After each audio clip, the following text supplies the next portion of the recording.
falou assim, mas na questão política ali, conversando com alguns integrantes do Congresso Nacional, houve a citação de alguns nomes que o presidente eventualmente poderia ter trocado, né?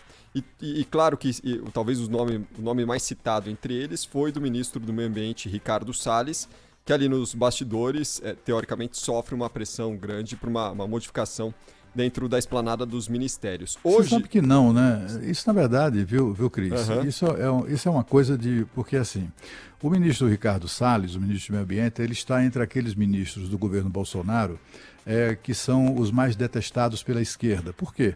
Porque é um desses ministros que enfrenta a esquerda, né? É um ministro que, por exemplo, que enfrentou o domínio das ONGs, a grande parte, se não quase todas, picaretas, né, que durante anos mamaram, se chamam organizações não governamentais, mas não consegue se ficar longe das tetas governamentais, né? Ele chega e simplesmente, pau, né? Desconectou as tetas do Tesouro Nacional dessas ONGs picaretas, né? Muita gente roubando dinheiro à vontade, porque tinha dinheiro à vontade do federal. Quando não tinha dinheiro federal, tinha o aval federal para ir buscar, para ir achacar pessoas lá fora, instituições, fundações, fundos das velhinhas lá de Wall Street, enfim, coisas dessa natureza. Então, ele sempre foi alguém disposto a... Ele é mais jovem, é voluntarioso, ele sempre foi uma pessoa disposta a enfrentar essa gente. Na verdade, ninguém fala nisso. Nessa coisa de tirar o ministro do Meio Ambiente, ministro da Educação. A questão é que tanto um quanto o outro são ministros conservadores, e isso é intolerável para a imprensa, né? Para grande parte da imprensa e também para políticos de oposição.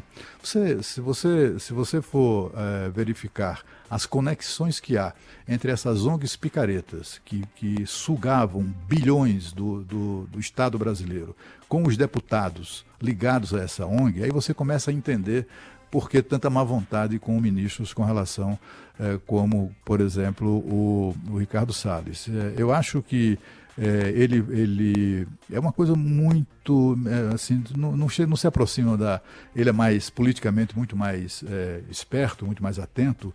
Ele não vai cometer os erros que cometeu, por exemplo, o Ernesto Araújo. Mas ele, em algum momento, vai se criar, ou vai se inventar uma onda, sabe, muito parecida com aquela que acabou detonando o ministro das Relações Exteriores.